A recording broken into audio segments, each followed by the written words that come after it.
Greetings, my name is Rudimentary Rob. Welcome back to my Astroneer series. Today we are taking to space once again, so get yourself strapped in, put your favourite airtight helmet on, and yeah, let's get the show on the road.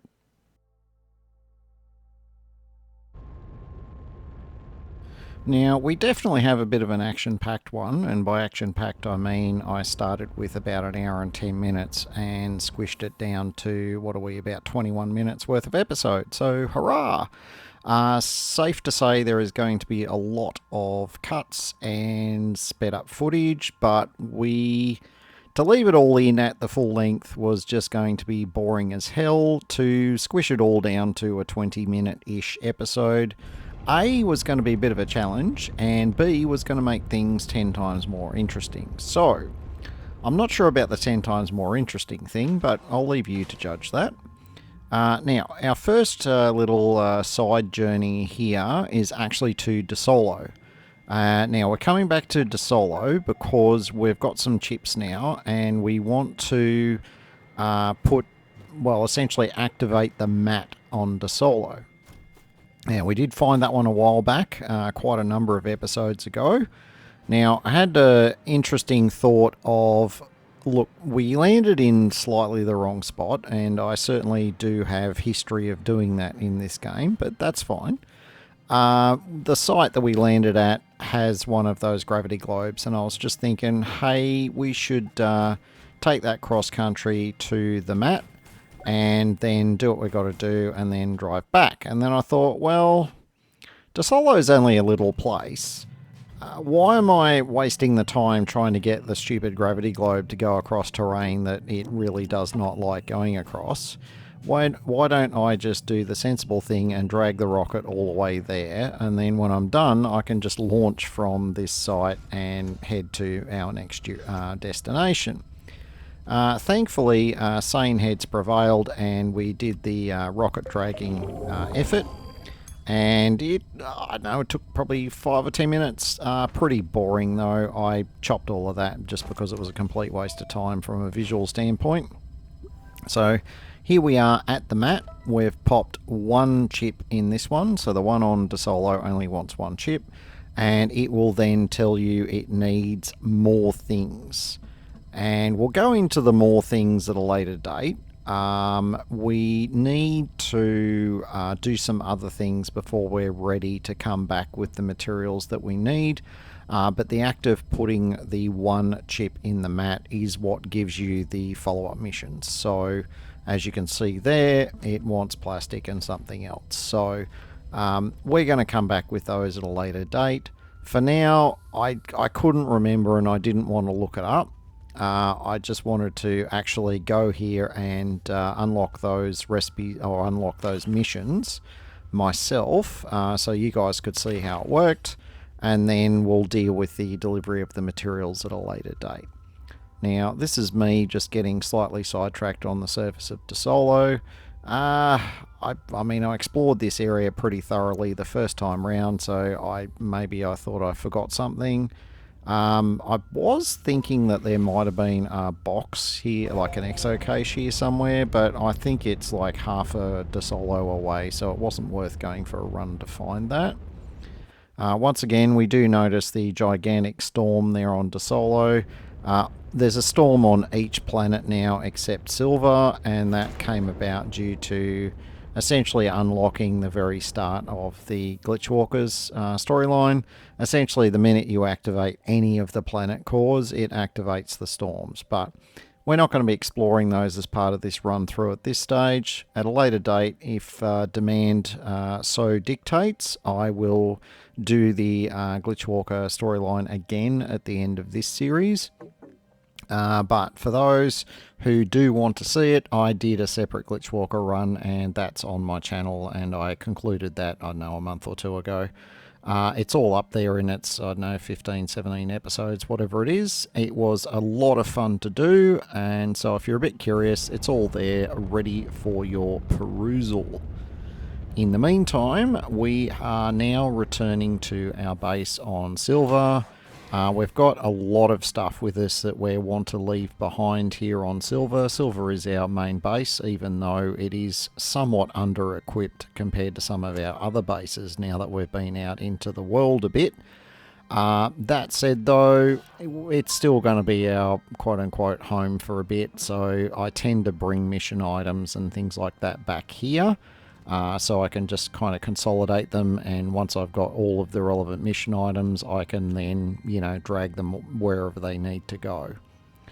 Part of our return to Silver involves the scanning of our new little Galastropod friend.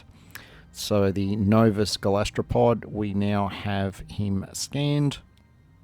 So we can cross that one off our list as well. We're going to be going through our list of other missions just to see if there's anything else we can knock out while we're here.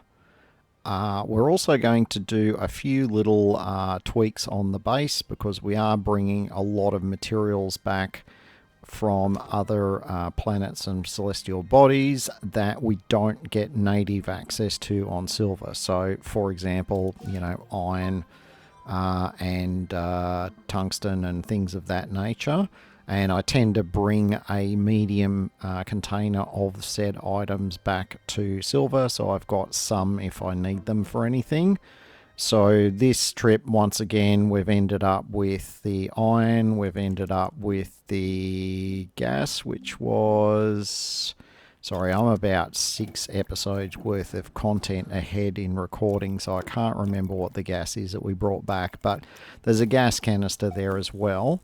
What we're going to do, and this is what I tend to do in my playthroughs on my Silver base, is I print out one of these large sort of platforms, and it gives you a bunch of slots that you can just put those medium containers, or honestly you can put anything you like on them that will fit into a medium slot.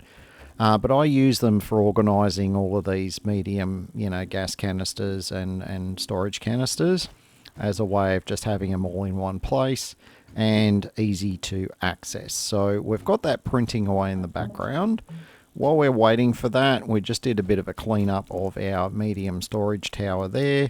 We're getting ourselves ready to head to another planet. Now, do you want to guess what it is? You're only going to get a few seconds. Are we going to Silver or Desolar or Calidor? No, we're going to Visanya. We're going to Visanya because we want to get some Titanite. That is our next big material type requirement. There is a bit to be had on Visanya, mostly in the mountain areas, so we are setting our sights to going to Visanya next. We've already got a mission to locate and grab the Galastropod from Visanya, so we need to go there for that. But we also have materials and other things, and we want to activate all the gateways and the core on Visanya anyway. We've got to put a landing pad on Visanya. We've got a reasonable laundry list of things that we want to get done. So Visanya is definitely our next destination, and we will actually be getting there in this episode. For the moment, we're doing a quick little reorganize here at our base. As I said, we're just going to use this sort of large rack arrangement here. It takes 10 of these things, so it's pretty handy. Equally in other games, I've actually used it to store medium batteries and all sorts of stuff. It is quite a useful item to have around, and it takes 4 iron bars to make one. Now, I cut about 30 to 35 minutes of me running around going through my checklist of, yes, I'm going to make an atmospheric condenser. Yes, I'm going to make a chemistry lab. And ticking off all of the materials that I need for all of those specialist platforms and things that I'm going to put on them, as well as a few resin and a few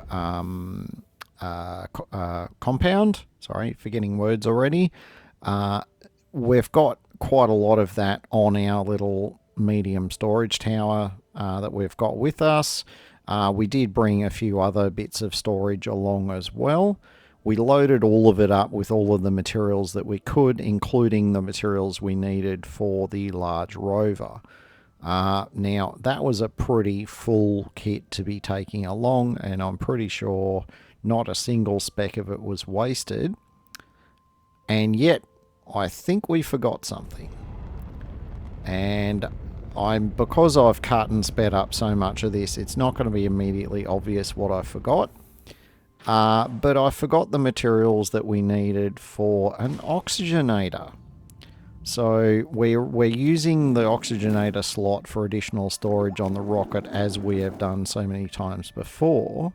But that means I've got no oxygenator, which means I cannot tether.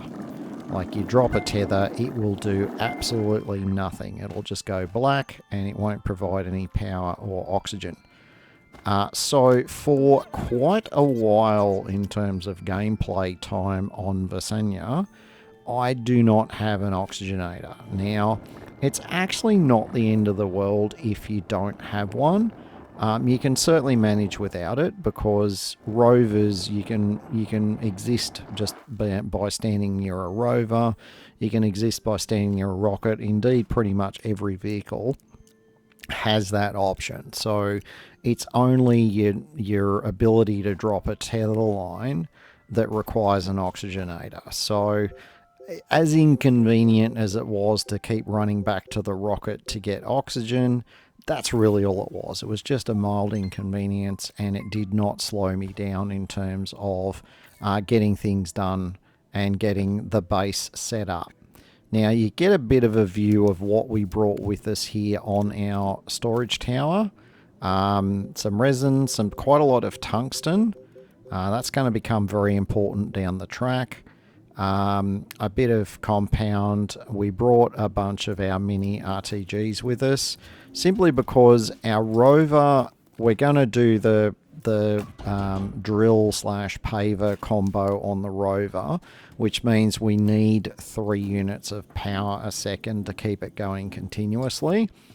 And I wanted to have a spare mini RTG for myself, or to leave behind at the base, depending on how our luck is with finding early power generation on Visenya. So that's why we've got 4 of those with us. We also brought a little bit of zinc, because just in case I was unlucky with getting batteries, I wanted to be able to make a medium battery or 2. And that's pretty much everything that we brought with us, other than some iron and some explosives to get access to chips, because we need chips for the rover. I think I brought a couple with me, but we're printing out our large rover now, and this is where I've really chopped and sped things up. I've set up plenty of bases before. Most of this is not particularly new or, foreign to anyone who watches the series regularly at this stage. It's really just I got super focused, and we just went, right, I want the maximum base I can with the materials I brought with me, and that's pretty much exactly what we focused on. So I spat the rover out, mostly because it's somewhere else I can stand and get oxygen. We're making our landing pad. In preparation for that, we're going to move the rocket off to one side here in a little bit. We've done a lot of other gathering. We've spat out the rover seat. We've spat out the atmospheric condenser. We've got the chemistry lab there. We've got the large printer, of course. We needed that to print the landing pad and the rover. We've got the medium printer, which we need for a lot of the platforms and research chambers and things like that. We've got the small printer for pretty much everything else. And we're just absolutely grinding through the materials. As you can see, that medium storage tower is just about empty of materials. We've got a few odds and sods on the ground, a couple left over on these little medium folding storage containery type things. And then that's it. Everything else that we want beyond what we brought with us, we're going to hopefully have a rover and the bits and pieces we need to actually go out and gather those items. So if you're going to head off to another planet to, set up another base, and you've only got, the small or the medium rocket, all I do is bring enough for the absolute basics in terms of your base, but bring everything you need to get your rover up and running, because with the rover up and running, you're going to be able to get out and about, and you're going to be able to find a lot of stuff that is going to be useful, plus have the ability to get out and mine all the resources that you might need. So here we are again. We've chopped it, we've sped it up, we've got our smelting furnace. We're going to make a bit of carbon here so that if we get a medium generator running, we're going to have some carbon. We also need the carbon to make tungsten carbide so that we can make a drill and whatnot for the rover, and it has other uses as well. We're spitting out another platform. Look, the amount of resin you go through just spitting platforms out is just scary. I've chopped probably about 3 or 4 expeditions to get resin from nearby. You just mine everything you can, and you think it's enough and then you end up using it all, and you just think, yeah, no, I could use about 3 times that much. So here we're putting another ramp down so we could get some compound. Now and one of the comments brought up the fact that in one of the previous episodes we should have just used the soil centrifuge to get some clay. Yeah, valid point. I don't know. I get a bit too fixated on, yep, I'm going out in the rover to do something, rather than actually stopping to think, hey, is there a slightly better way of achieving that? And yeah, sure enough, the soil centrifuge is very, very useful for getting all kinds of materials, particularly clay, because clay is not that common. Pretty much on any planetary body. I've had run-throughs where clay has been a dog to find even on silver. So it is luck of the draw quite a lot. But you can avoid the hassle of trying to get out and about just to find, 1 or 2 nuggets of clay. Just whack some soil in the soil centrifuge. You can get clay pretty quickly that way, and soil is always very plentiful. Anyway, I think this might qualify as one of my world record spiels. So I'm going to give it a rest here for a moment as we once again go out and gather some more resources.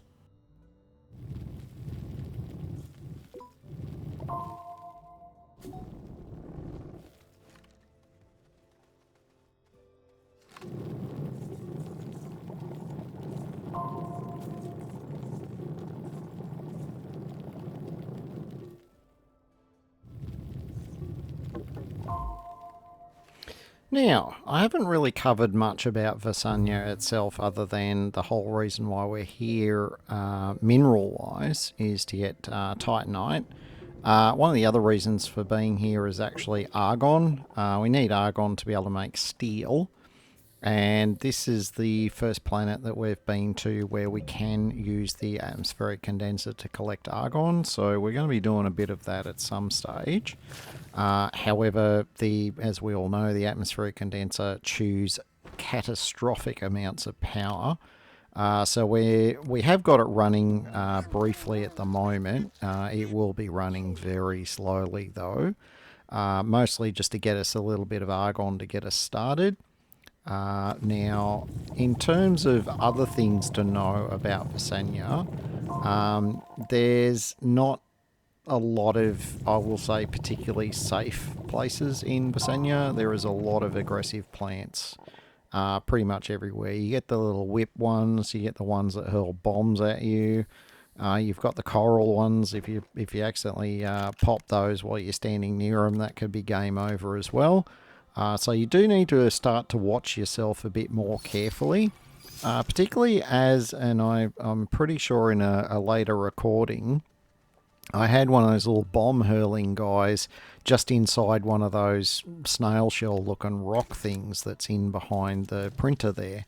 And I didn't see him until I got sort of around to the same side, but he saw me and he started hurling bombs at me. So yeah, you really do need to be on your toes on Vasanya. Now, the other thing you need to be wary of, and we're going to see more of this once we get the rover up and running, there's a lot of hollows near the surface, so it's a little bit like Calidor, I guess, in that regard, except it's a little bit worse because it sort of pierces through the surface a bit more, and they're a bit bigger and a bit blobbier. So this is definitely the first planet where I would say the paver is, if not mandatory, near enough when it comes to getting around on a rover. So yeah, just take that under advisement. Anyway, we're getting a few more odds and sods done in the background here. We've got our drill, we've got our science research type thing there ready to go. One thing that we forgot to bring with us is some methane. Methane is what we need to make silicon, and silicon is what we need to make the paver. Yeah, so we forgot some stuff, but we'll cover that next episode.